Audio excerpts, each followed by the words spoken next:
Bismillahirrahmanirrahim. Assalamu alaikum dear students and welcome to lecture number 9. Today's topic is about the forecasting exchange rates. Dear students, as we have already discussed in lecture number 8 about the different types of exchange rates that are prevailing in different parts of the world. What were those? आप में से कोई बताएगा? What are the different types of exchange rate systems that are prevailing in different countries? Yes, number 1, fixed. Number 2, floating. Number 3, managed. And number 4 is packed exchange rate systems.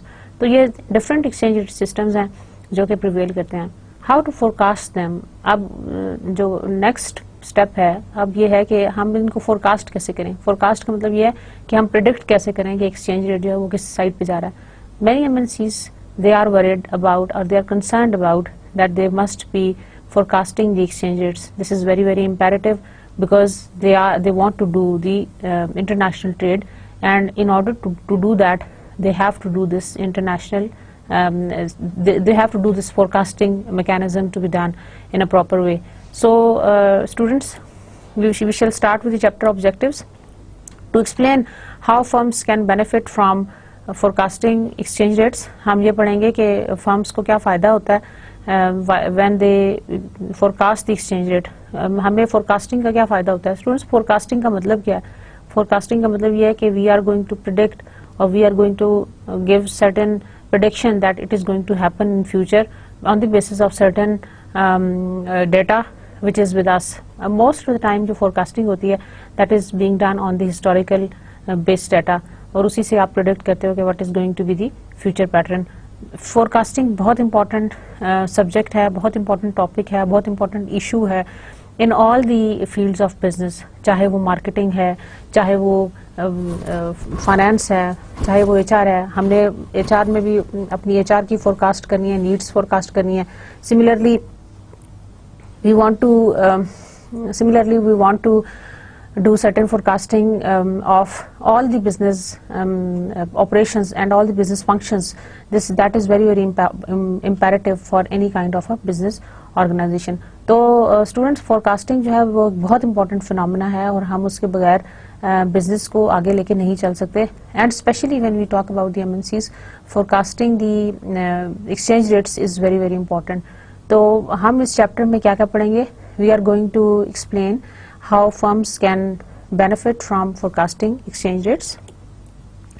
To describe the common techniques used for forecasting, हम different methods of forecasting पढ़ेंगे कि कौन कौन से methods हैं which are being used for the forecasting purpose, and to explain how forecasting performance can be evaluated. और हम ये भी देखेंगे कि forecasting performance जो है उसको हम किस तरह से evaluate करेंगे, like हम उसको measure करके किस तरह से हम compare करेंगे कि whether we are going up to the mark or not. So these are the different objectives of our chapter. Why firms forecast exchange rates? अब firms को क्या ज़रूरत पड़ी हुई है कि वो exchange rates को forecast करें? हमने different systems पढ़े हैं और हमने ये भी उसमें पढ़ा कि government जो है वो intervene करती है fixed के अंदर, floating के अंदर जो है वो free demand and supply forces से set होता है, and managed में किसी हद तक government का influence है, और packed में you peg it to different currency or some unit of some other unit of a certain product जिसके साथ आपने अपनी currency को peg करना है. तो हमें क्या ज़रूरत पड़ी हुई है? What is the need or why do firms forecast exchange rates? MNCs need exchange rate forecast for their hedging decisions, short-term financing decisions, short-term investment decisions, capital budgeting decisions, earning assessments and long term financing decisions. देखिए कितनी different आपको मैंने reasons बताई हैं कि why do MNCs need to exchange rate forecast, why do they forecast, what is the reason, what is the need of the MNCs. Number 1 is for the hedging decisions. What is meant by a hedging and speculation में मैंने आपको difference बताया था. आप बता सकते हैं?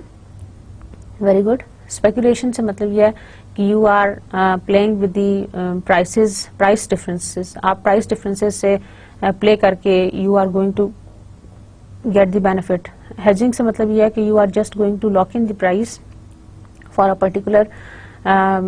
particular period of time, so that you are not being affected by the adverse movement of the exchange rate. अच्छा, फोरकास्टिंग नहीं होगी आज से 3 महीने के बाद क्या होने जा रहा है, तो हमें उस वक्त हम ज्यादा बेटर पोजीशन में होंगे उसको फोरकास्ट करने में, जब हमें ये पता होगा कि एक्सचेंज रेट का पैटर्न क्या है। देखिए, अगर आपको आने वाले वक्त में पता होगा कि exchange rate is going to be fluctuated, only then you are going to hedge it. ठीक है ना, मतलब उसकी बेस लाइन क्या है कि we are expecting exchange rate is going to be changed in future. तो अगर एक्सचेंज रेट चेंज होने जा रहा है फ्यूचर के अंदर, तो तभी आप उसको हेज करेंगे। तो इसका मतलब ये हुआ कि हेजिंग से जो पहले आपको जरूरत है वो है फोरकास्टिंग की। समझ आ रही है बात? यानी हेजिंग तो बहुत बाद में आएगा ना, उससे पहले आपको ये आइडेंटिफाई करना है कि whether you really need to have this hedging to be done और नॉट। तो अगर आपको हेजिंग की जरूरत होगी तो ओनली देन, अगर आपको हेजिंग की जरूरत है तो वो किस बेसिस के ऊपर होगी, जब only on the basis of the forecasting that you have done. Forecast करेंगे एक्सचेंज रेट तो तभी कह सकेंगे कि हेजिंग की जरूरत है या नहीं है। समझ आ रही ना बात? फोरकास्ट किया, फॉर एग्जाम्पल आपने ये फोरकास्ट किया कि जो रुपये की करेंसी है वो exchange the in exchange of the dollar currency that is going to depreciate in the coming few months. या आपने फोरकास्ट किया तो उसकी बेसिस के ऊपर आप ये कह रहे हैं ना, तो आप और फिर आप उसकी फिर उसके बाद आप डिसीजन करेंगे कि how to eliminate this kind of a risk, और हम इसको किस तरह से हेजिंग के थ्रू ये करें या ना करें या what ever. Is that clear? Exchange rates बहुत इंपॉर्टेंट हैं from the point of view. Forecasting of exchange rate is very important for the MNCs when they are taking the hedging decisions. Hedging decisions are based, अगर आप इसको दूसरे लफ्जों में कहें तो hedging decisions are based on the forecasting of the exchange rate. अगर exchange rate की forecasting है तो उसी की बेसिस के ऊपर आप hedging करेंगे। Number 2 is the short term financing decisions. Okay, what are the short term financing decisions? Balance sheet के अंदर हमारे पास राइट हैंड साइड के ऊपर अगर आप देखें तो वी हैव करंट लायबिलिटीज, और उसके नीचे जो हमारे पास सेक्शन है that is the long term liabilities and equity section. अब जो हमारे पास करंट लायबिलिटीज वाला सेक्शन है उसके अंदर we have the accounts payable, notes payable etcetera, और यहीं से हमारे शॉर्ट टर्म फाइनेंसिंग डिसीजंस हैं। ये जो हमारा बैलेंस शीट का ये पोर्शन है that is called the short term financing decisions वाला पार्ट। और शॉर्ट टर्म फाइनेंसिंग में हमारे पास क्या कुछ आ जाता है? शॉर्ट टर्म फाइनेंसिंग में हमारे पास we have the accounts payable, we have the notes payable etcetera. अब उसमें ये होगा कि हमारे पास जो हमारे शॉर्ट टर्म फाइनेंसिंग डिसीजंस हैं they are again MNCs need the exchange rate forecast for their short term financing decisions. Short term financing decisions वो बेस करेंगे on the basis of the exchange rate forecasting. Exchange rate forecasting की basis पे ही they will be able to make these short-term financing decisions, that whether they should go for these short-term financing decisions or not. आपको मैं एक example बताती हूँ। Westbury company considers borrowing Japanese yen to finance its US operations because the yen has a low interest rate. If the yen depreciates against the US dollar over the financing period, the firm can pay back the loan with fewer dollars when converting these dollars in exchange for the amount owed in yen. The decision of whether to finance with yen or dollar is dependent on a forecast of the future value of the yen. समझ आ रहा है? उन दोनों ने अगर choose करना है कि that whether to finance with yen or dollar, it is going to be dependent on the forecast of the future value of the yen. Future value of the yen पे depend कर रहा है कि whether they should go for it or not. So similarly, another company has excess cash and consider depositing cash into a British bank account.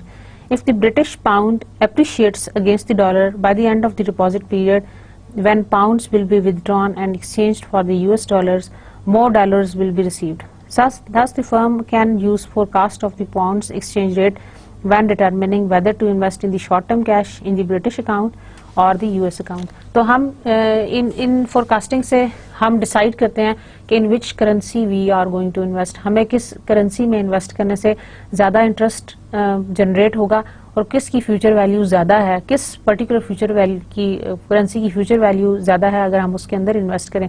So the short term financing decisions are based on the exchange rate fluctuations, exchange rate forecasting.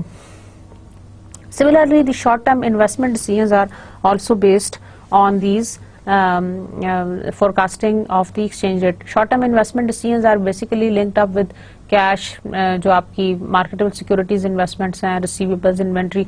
These are your short-term investment decisions. Again, they are going to be influenced by the exchange rate. अगर आप ये देखें कि आपकी exchange rate fluctuations बहुत ज़्यादा हैं, तो perhaps you would like, अगर depreciate होने जा रहा है तो again you would like to avoid the investment in that particular currency, और वो अगर appreciate होने जा रहा है तो particularly you are going to you would like to invest more in that particular security. Then are the capital budgeting decisions. Capital budgeting decisions, dear students, capital budgeting students जो decisions हैं वो हमारे long term investment decisions हैं, जिसको हम 5 साल या उससे ज़्यादा के अरसे के लिए करते हैं और जिसके लिए हमने डिफरेंट टेक्निक्स पढ़ी हुई हैं कैपिटल बजटिंग की। Value over doing the financial management, जिसके अंदर we have got the NPV, we have profitability index, we have the payback period, discounted payback period, IRR etcetera. तो these are the different types of the capital budgeting techniques that we have studied. अब ये जो आपकी capital budgeting decisions हैं कि आपने कौन से प्रोजेक्ट्स के अंदर अपनी इन्वेस्टमेंट करनी है और कौन से प्रोजेक्ट्स के अंदर आपने अपनी इन्वेस्टमेंट नहीं करनी, again they are going to be based on the forecasting of the exchange rate. देखें, ये बहुत ज़्यादा डिट्रीमेंटल है कि अगर आपकी एक सब्सिडरी है वो किसी और कंट्री में काम कर रही है आपकी MNC की, तो वहाँ पे अगर आपने कोई कैपिटल बजटिंग डिसीजन करना है तो आपके कैश फ्लोज बहुत ज़्यादा इफेक्ट होंगे with your exchange rate. Okay, the firms are also concerned about the capital budgeting decisions, और कैपिटल बजटिंग डिसीजंस आपके लॉन्ग टर्म प्रोजेक्ट डिसीजंस होते हैं। एक मैं आपको यहाँ से एग्जांपल पढ़ के बताती हूँ। When an MNC's parent assesses whether to invest funds in a foreign project, the firm takes into account the project may periodically require the exchange of currencies. The capital budgeting analysis can be completed only when all estimated cash flows are measured in the parent's local currency. देखें, जो capital budgeting decisions हैं, basically they are going to be taken at the MNC headquarter, जो आपकी parent company है, जो local आपकी company है, उस currency, local currency के अंदर आप सारे decisions करेंगे। तो you have to see के उस जहाँ पे आप subsidiary open करने जा रहे हैं उस currency का क्या pattern है as compared to your own home currency pattern, और उसकी फ्लक्चुएशंस किस तरह से इफेक्ट करेंगी आपके कैश फ्लोज को। For example, a company wants to determine whether to establish a subsidiary in Thailand. Forecast of future cash flows used in the capital budgeting process will be dependent on the future exchange rate of the Thailand's currency against the dollar. देखिए, मैं आपको कह रही हूँ कि इन दो है ना, एक आपकी पेरेंट ऑर्गेनाइजेशन होगी जहाँ पे आपकी MNC का हेडक्वार्टर है, दूसरी आपकी जो ऑर्गेनाइजेशन होगी दैट इज योर सब्सिडरी, जो आपकी कंपनी है जो आप किसी और जगह पे आप उसकी सब्सिडरी ओपन करना चाह रहे हो। इन दोनों 2 डिफरेंट लोकेशंस की जो करेंसी है उनका जो एक्सचेंज रेट फ्लक्चुएशन पैटर्न है that really matters. So this dependency can be due to future inflows denominated in baht that will require conversion to dollar, or the influence of the exchange rate on the demand for the subsidiaries product. Accurate forecast of the currency values will improve the estimates of the cash flows and therefore enhance the MNC's decision making. तो इसलिए इस तरह से ये हमारा जो है वो decision making process हमारा effect होता है just because of the capital decisions they are being affected by the forecasting exchange rates. Then is the earning assessments. Earning assessments are very very important. जो multinational firms and companies हैं, they are doing it all just for the sake of making earnings and earning profits. अब उसके लिए what is the rationale, what is the relationship of forecasting those earnings assessment? Again, the forecasting of exchange rate is very very important in earning assessment.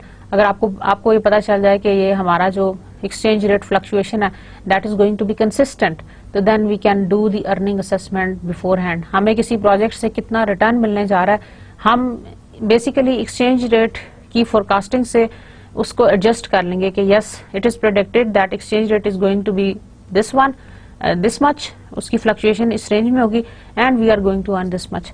अच्छा, यहाँ पे मैं आपको छोटी सी example से रिलेट करती हूँ. जैसे आप कहीं पे ना फ्लाई करते हैं, बायर जाते हैं एक कंट्री से दूसरी कंट्री में, तो आपको जो फ्लाइट का जो कैप्टन है, जब आप जहाज में बैठते हैं, वो आपको पहले से बता देता है कि मौसम की क्या सूरत हाल है, मौसम खराब है, रास्ते में कहाँ कहीं पे बादल हैं नहीं है, क्या फ्लाइट स्मूथ होगी या नहीं होगी, इस तरह की चीजें. इसी तरह से जब आप अपना कोई प्रोजेक्ट किसी और कंट्री में करने जा रहे हैं, तो फोरकास्टिंग जो आपकी है एक्सचेंज रेट की, that just plays like a weather condition और just as a factor that can influence your earnings. So earning assessment is based on all this कि आपकी जो forecasting of exchange rate है वो कैसा है और उसका pattern कितना consistent है.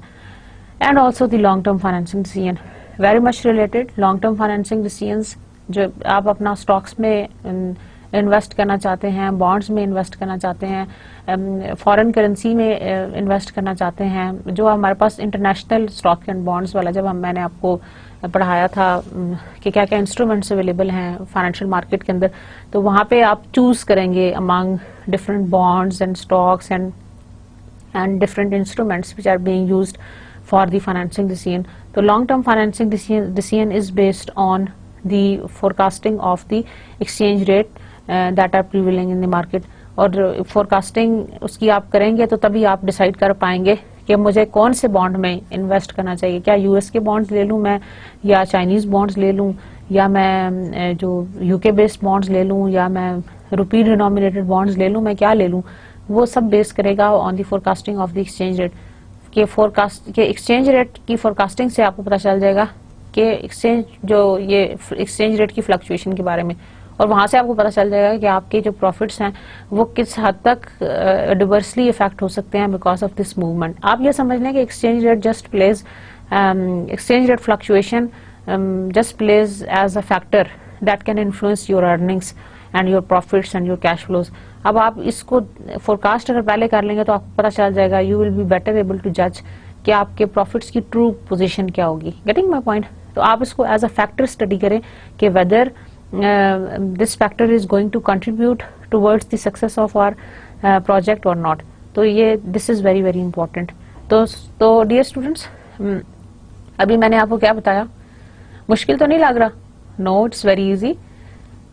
Yes, we were talking about the MNCs need exchange rate forecast for their number 1 hedging decisions, number 2 short term financing decisions, number 3 short term investment decision, right hand side financing decision, left hand side investment decision.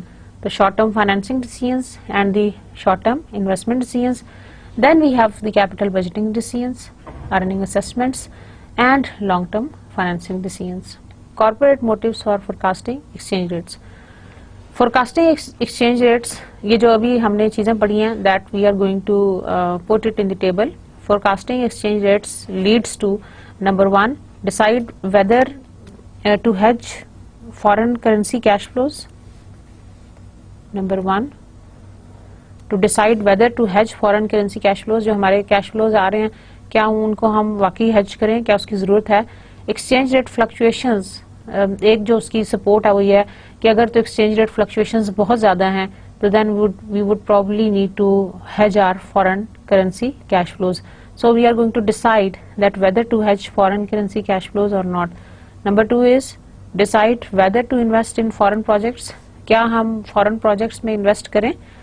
That is again going to be based on forecasting the exchange rate of that particular country जिसकी जहाँ पे हम invest करना चाहते हैं.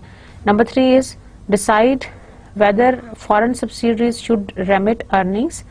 Number 3 is to decide whether foreign subsidiaries should remit earnings. क्या for again that is based on the forecasting exchange rate कि foreign subsidiaries जो है वो earnings remit करें या नहीं करें. And number 4 is decide whether to obtain financing in foreign currencies.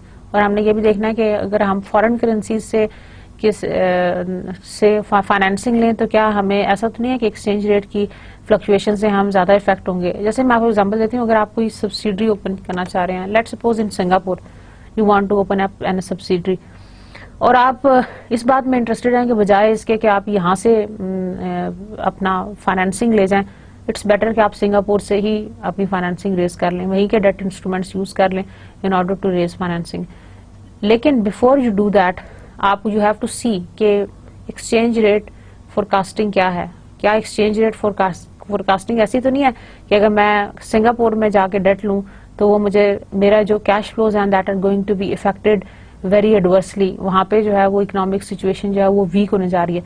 या फिर ये कि अगर मैं अपने होम कंट्री से ले जाऊं तो मेरे होम कंट्री में क्या सिचुएशन है, विच सिचुएशन इज बेटर, क्या मैं अपने होम कंट्री से लूं, इसकी एक्सचेंज रेट ज्यादा स्टेबल है, या मैं फॉरेन कंट्री से जाके लूं उसकी एक्सचेंज रेट ज्यादा स्टेबल है, कहाँ पे कंपैरेटिवली इंटरेस्ट रेट मुझे लो मार्कअप पे करना पड़ेगा। ये सब फैक्टर्स आप देखते हुए then you are going to decide कि कहाँ से आपने अपना फाइनेंसिंग इंस्ट्रूमेंट चूज करना है। Getting my point? So this is about forecasting exchange rate. Number 1 about the hedging, whether to hedge. Number 2 is whether to invest. Number 3 is whether to remit earnings, and number 4 is whether obtain financing in foreign currencies or not. अच्छा जी, ये जो ऊपर वाले 3 factors हैं that is going to increase your cash flows, that is whether to hedge foreign currency cash flows, whether you are going to invest in foreign projects, and whether you are going to decide that you should remit earnings or not. It will lead to the increase in the dollars cash flow. आपने अगर forecast कर लिया और आपने इस basis के ऊपर forecast किया कि आपने hedge करना या नहीं करना, जो भी आपका decision होगा yes or no, ये भी yes or no, ये भी yes or no, it is going to increase your cash flows. It is going to increase your cash flows. And number 4 is whether to obtain financing in the foreign currency. अगर आपने decide कर लिया yes or no whatever, it is going to decrease the cost of capital. What is meant by the cost of capital? Cost of capital, WACC, is equal to cost of debt plus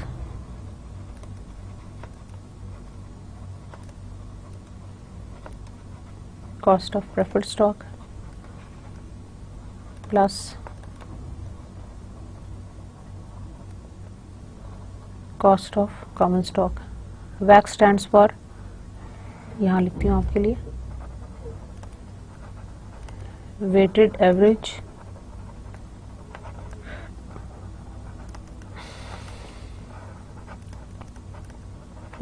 cost of capital. So weighted average cost of capital is basically the cost of debt plus cost of preferred stock plus the cost of common stock. The weighted average of cost of debt, cost of preferred stock and cost of common stock. इनकी क्या क्या percentage है? Let's say इसकी percentage है 0.2%, 20% multiplied by cost of debt, इसकी percentage let's say हम कहते हैं 50% है, multiplied by cost of preferred stock plus multiplied by कितने बाकी रह गए 30%.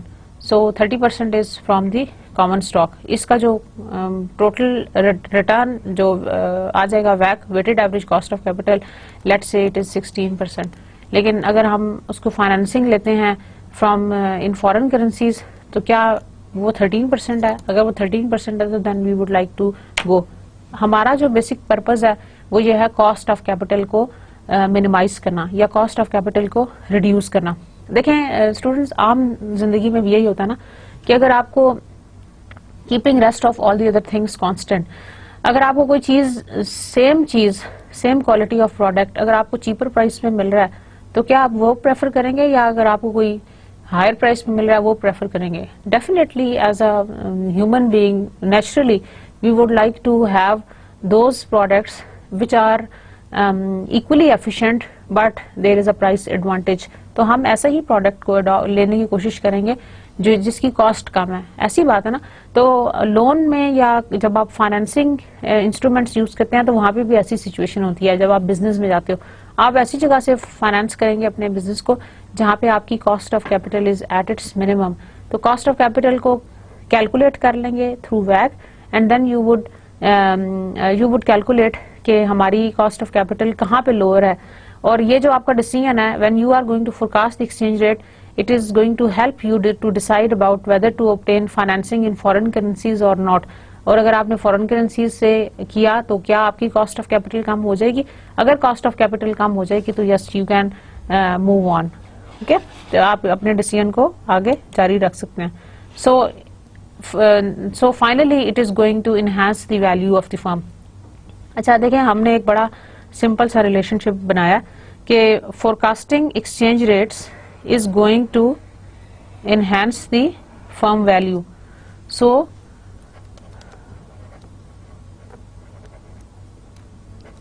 forecasting exchange rates leads to enhance firm value. यानी कि हमारा जो फोरकास्टिंग एक्सचेंज रेट्स है, eventually ultimately it ends up to increase the firm's value. So forecasting exchange rates leads to enhance the firm value. Firm की value enhance हो जाएगी। और value enhance क्यों होगी? क्योंकि उसके कैश फ्लो ज्यादा हो गए हैं, नंबर 1, एंड नंबर 2 इज कि उसकी कॉस्ट ऑफ कैपिटल जो है वो कम हो गई है। Is that clear? देखें, वैल्यू इनहांस करने से मतलब यह है कि आप कम रिसोर्सेज से you are going to get the maximum output और द बेनिफिट। सो कम कैश फ्लो से you are going to have the more, like आपके कैश फ्लो ज्यादा हो गए हैं और कम कॉस्ट ऑफ कैपिटल से you are generating more value of your firm. So the increased dollar cash flows and decreased cost of capital will lead to the increased value of the firm. So this is what the corporate motive is. अगर हम इसको strategy के point of view से देखें या corporation के हिसाब से देखें तो forecasting exchange rate as a businessman, forecasting exchange rate will always lead to increase और enhance the firm's value. That is our organisational objective. जो हमारा मिशन होता है, जो हम अपनी कंपनी का मिशन बनाते हैं, that we want to enhance the firm's value. Almost all of the multinational organization and even the local organizations आजकल के थ्रोट कटिंग कंपटीशन में जो सबसे ज्यादा चीज करती है, जिसकी सबसे ज्यादा वैल्यू है या इंपॉर्टेंस है, that is how you could enhance the value of your firm. तो forecasting exchange rate is one of the forecasting exchange rate might be one of the steps to increase the value of the firm. Now we are coming to the second objective of this lecture, that is about forecasting techniques. There are numerous methods available for forecasting exchange rates and they can be grouped into 4 general groups. Number 1 is technical forecasting. Number 2 is fundamental forecasting. Number 3 is market based forecasting, and number 4 is mixed forecasting. So these are the 4 different types of forecasting. Number 1 technical, number 2 fundamental, number 3 is market based, and number 4 is mixed. और mixed जो है वो हम सारी forecasting techniques को मिला के जो हम forecasting method adopt करेंगे, that is called the mixed one. First of all we come to the technical forecasting. Technical forecasting involves the use of historical data to predict future value.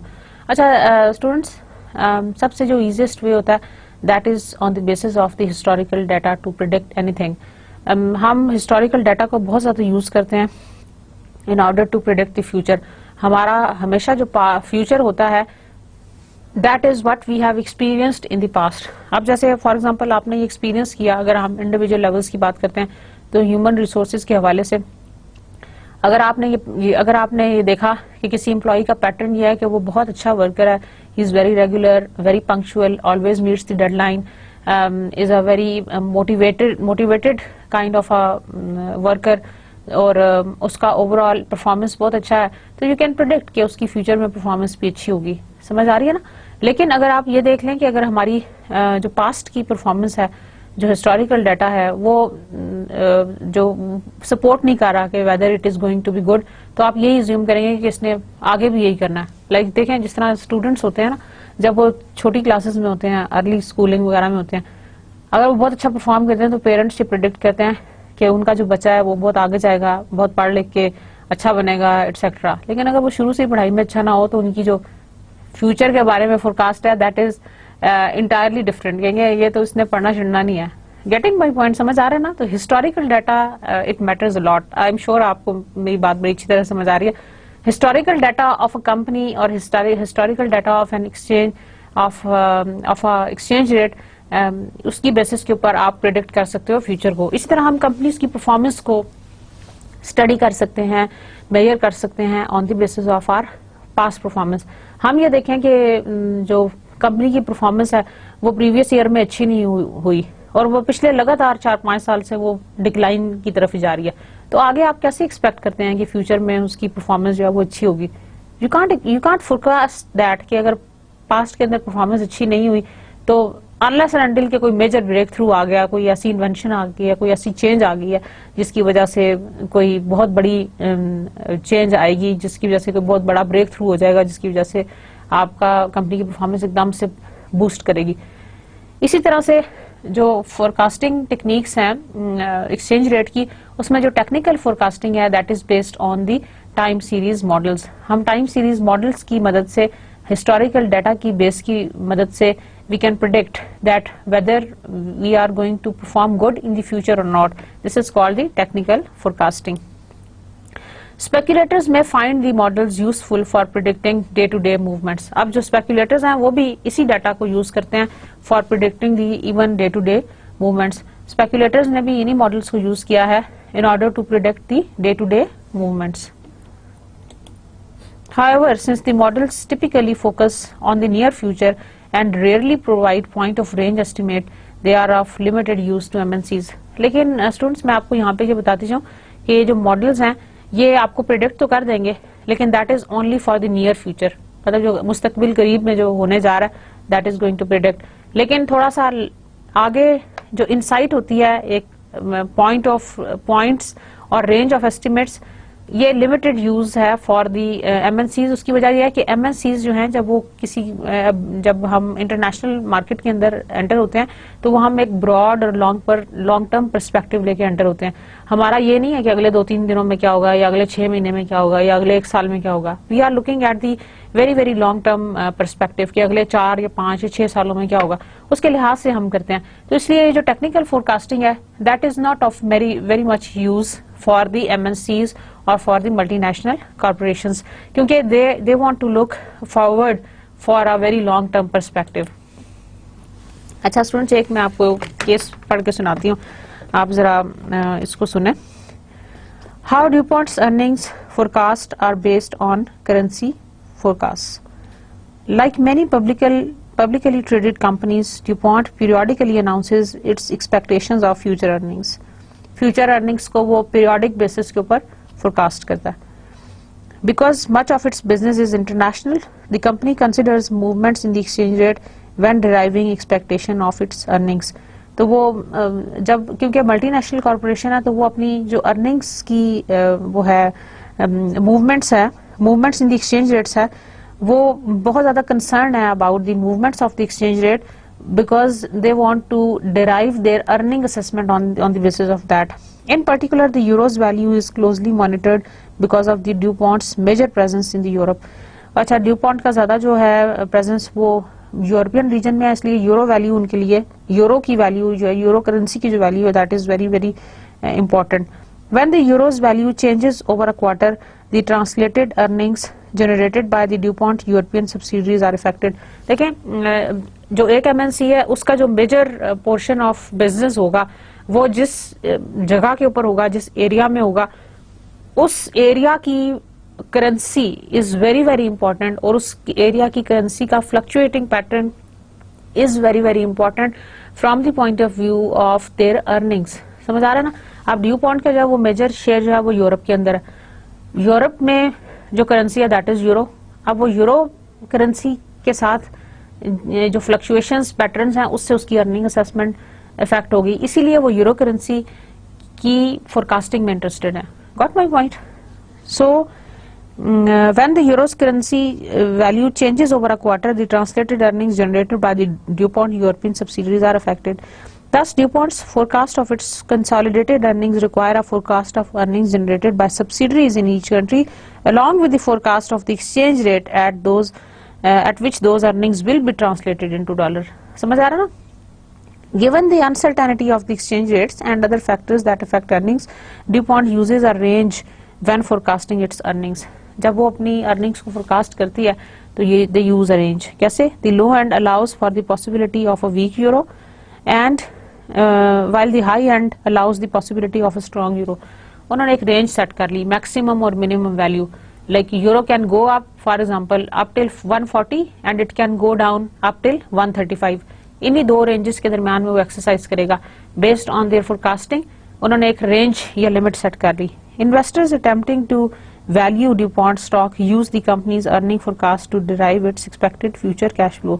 Because DuPont's forecast of its consolidated earnings captures possible exchange rate movements, investors should not be surprised if a weakened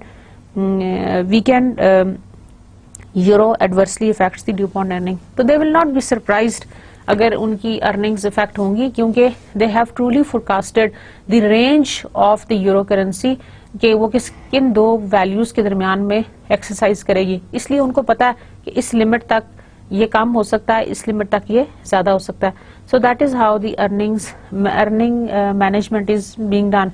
this is also called the earning management, क्योंकि हमारा exchange rate का बहुत ज्यादा गहरा ताल्लुक है, इसका बहुत ज्यादा स्ट्रॉन्ग रिलेशनशिप है with the earnings. So we are very much interested in forecasting earnings. तो यहाँ पे जो हमने ड्यूपॉन्ट का केस पढ़ा उसमें हमने एक रेंज सेट कर दी है जिसके ऊपर हमारा जो यूरो करेंसी है वो फ्लक्चुएट करेगा.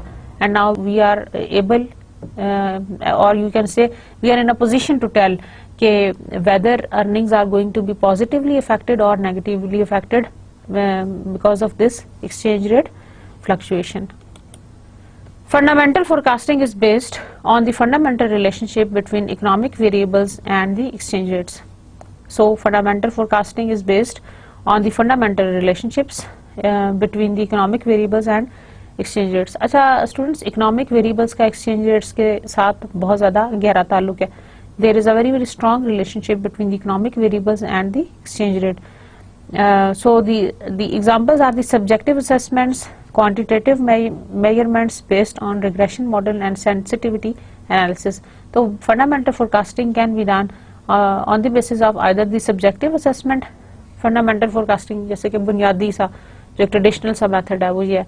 Quantitative measurements based on the regression models. आपको पता है कि हम रिग्रेशन मॉडल्स के थ्रू भी प्रिडिक्ट कर सकते हैं about the future, and also the sensitivity analysis. These are the different types of fundamental forecasting.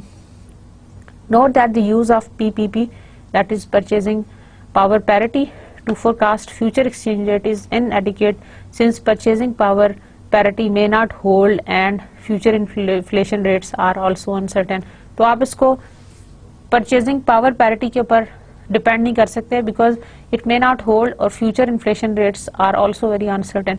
Future में इन्फ्लेशन रेट क्या होगा, again we do not know much about that, so we can not use that.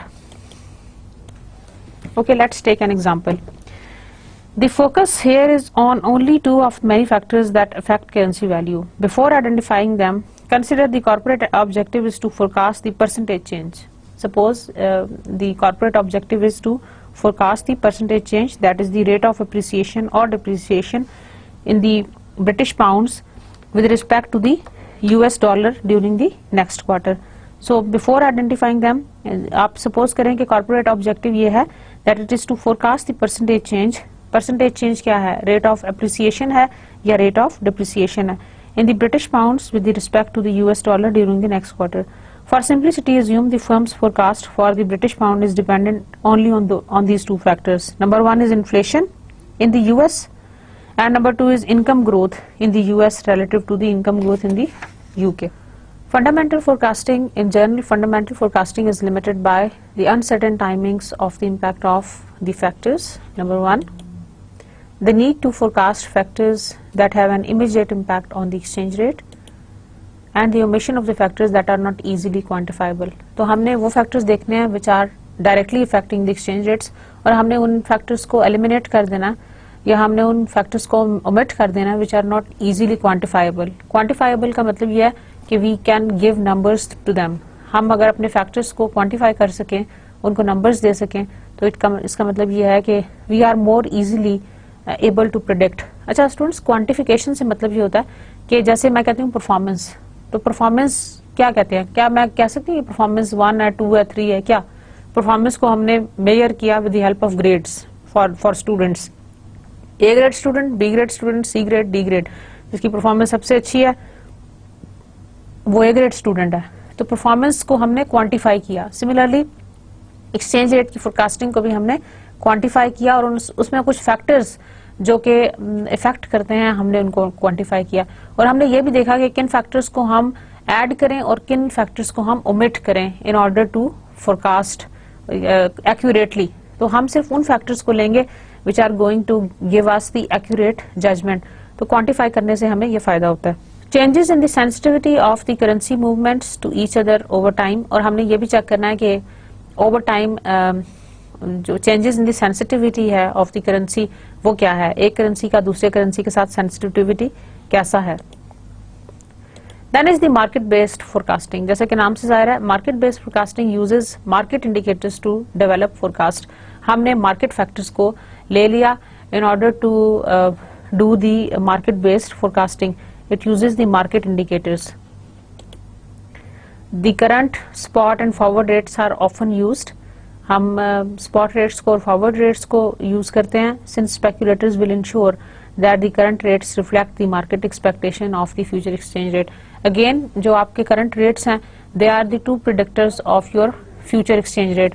तो हमने ये देखना है कि जो करंट और दी स्पॉट और द फॉरवर्ड रेट्स हैं विच आर ऑफन यूज्ड, क्योंकि the speculators are going to ensure कि ये जो करंट रेट्स हैं they are going to reflect the market expectation of the future exchange rates. For long-term forecasting, the interest rates on risk-free instruments can be used under condition of IRP. So हम long-term forecasting के लिए we are going to use the interest rates on the risk-free instruments. Then is the fourth type of the forecasting technique, that is the mixed forecasting. What is mixed forecasting? जैसे कि नाम से जाहिर है, mixed forecasting refers to the use of a combination of forecasting technique. अच्छा, हम किसी एक टेक्निक के ऊपर रिलाई नहीं करेंगे, बल्कि we are going to use the multiple techniques which are being used in order to do this mixed forecasting techniques. तो मिक्स्ड फोरकास्टिंग से मतलब ये है कि we are just not depending on either the technical और the fundamental forecasting, but we are using the all techniques or perhaps 1, 2 or 3 different combinations of forecasting techniques in order to accurately measure that whether we are going on the right track or not.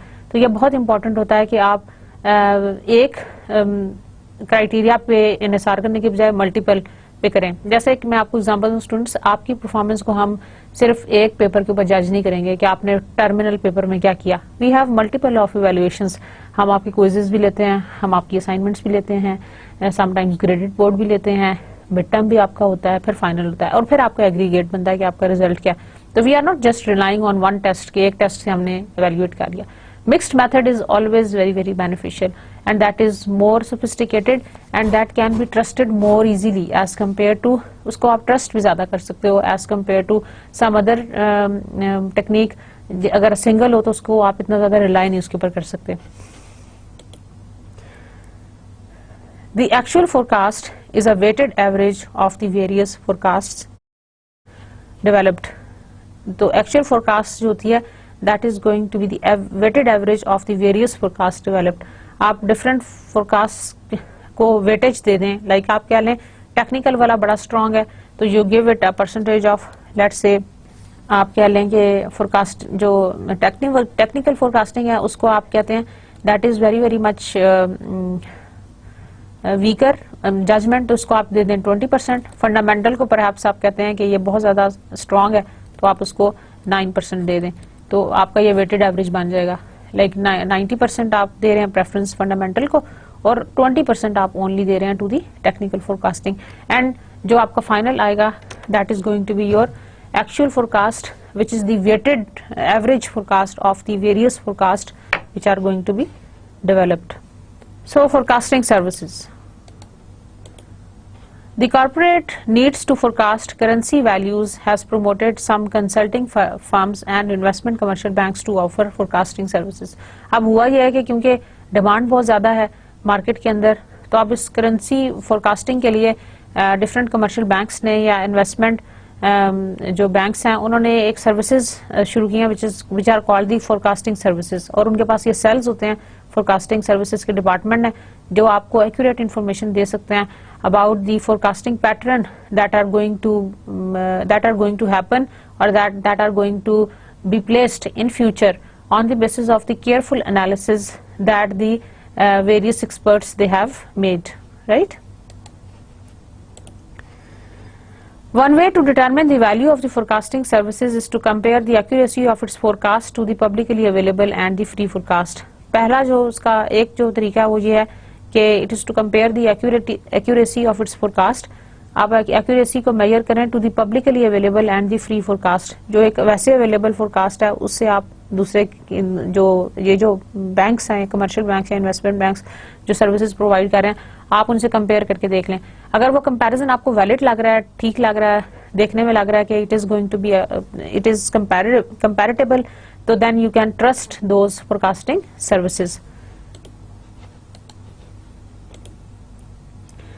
Evaluation of the forecasting performance. अब आपने forecasting कैसे की है उसकी performance को आप evaluate करें. An MNC that forecast exchange rate should monitor its performance over time to determine whether its forecasting procedure is satisfactory or not. आपने ये भी देखना है, फोरकास्टिंग तो आपने कर ली on the basis of different methods. अब आपने ये भी देखना है कि क्या ये वाकई ही एक्यूरेट फोरकास्टिंग थी, क्या ये इस फोरकास्टिंग ने हमें सेटिस्फैक्टरी रिजल्ट्स दिए हैं या नहीं. सो MNC that forecast exchange rates should also monitor its performance over time to determine. आप परफॉर्मेंस को भी चेक करें कि क्या ये फोरकास्टिंग आपके लिए फिजिबल साबित भी हुई है या नहीं, क्या ये इस फोरकास्टिंग से आपको कोई हेल्प भी मिली है या नहीं मिली. अगर आपके लिए वो हेल्प नहीं मिली या उससे कोई हार्डली ऐसा कोई इफेक्ट आया, तो then you will not trust on that particular forecasting technique. Perhaps फिर आप किसी और फोरकास्टिंग टेक्निक के ऊपर मूव कर जाएंगे, क्योंकि आपने ये देखा कि जो प्रीवियसली यूज फोरकास्टिंग टेक्निक थी that has not given us the reliable results, या वो जो रिजल्ट्स थे they were not very much given us the accuracy. One popular measure, the absolute forecast error as a percentage of the realized value, is defined as forecasted value minus realized value. Realized means actual value.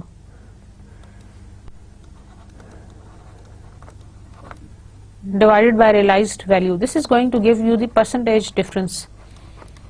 Percentage of the realised value. Percentage difference आपको बताएगा कि forecasted value का actual value से क्या difference है. Like जो आपने forecast किया था उस वैल्यू का जो ओरिजिनली जो एक्चुअली हैपन हुई है उस वैल्यू के दरमियान में कितना डिफरेंस है, that is called the percentage difference. Absolute forecast errors over time using the forward rate as a forecast for the British pound. आपको पैटर्न नजर आ रहा है, very very much fluctuating pattern, और एब्सोल्यूट फोरकास्ट एरर्स नजर आ रहे हैं आपको 0.01 0.05 से लेके वी हैव 0.30 तक, और ये मैक्सिमम गया है 1980s के अंदर. So forecast errors they may happen. MNCs are likely to have more confidence in their forecasts as they measure their forecast errors over time. अब उनको अपने फोरकास्ट, जब आप फोरकास्ट एरर अपना कैलकुलेट कर लेते हैं तो then you have more confidence in you that whether you are going on the right path और not. Forecast accuracy varies among currency. अब ये जो फोरकास्ट की जो एक्यूरेसी है that again varies among currencies. A more stable currency can usually be more accurately predicted. जो ज्यादा stable currency है उसको प्रिडिक्ट करना ज्यादा आसान है as compare to certain volatile currency, क्योंकि वोलेटाइल करेंसी है जो जिसकी फ्लक्चुएटिंग पैटर्न बहुत ज्यादा अप एंड डाउन है, उस तरह की करेंसी को फोरकास्ट करना बहुत मुश्किल है as compare to some stable currency.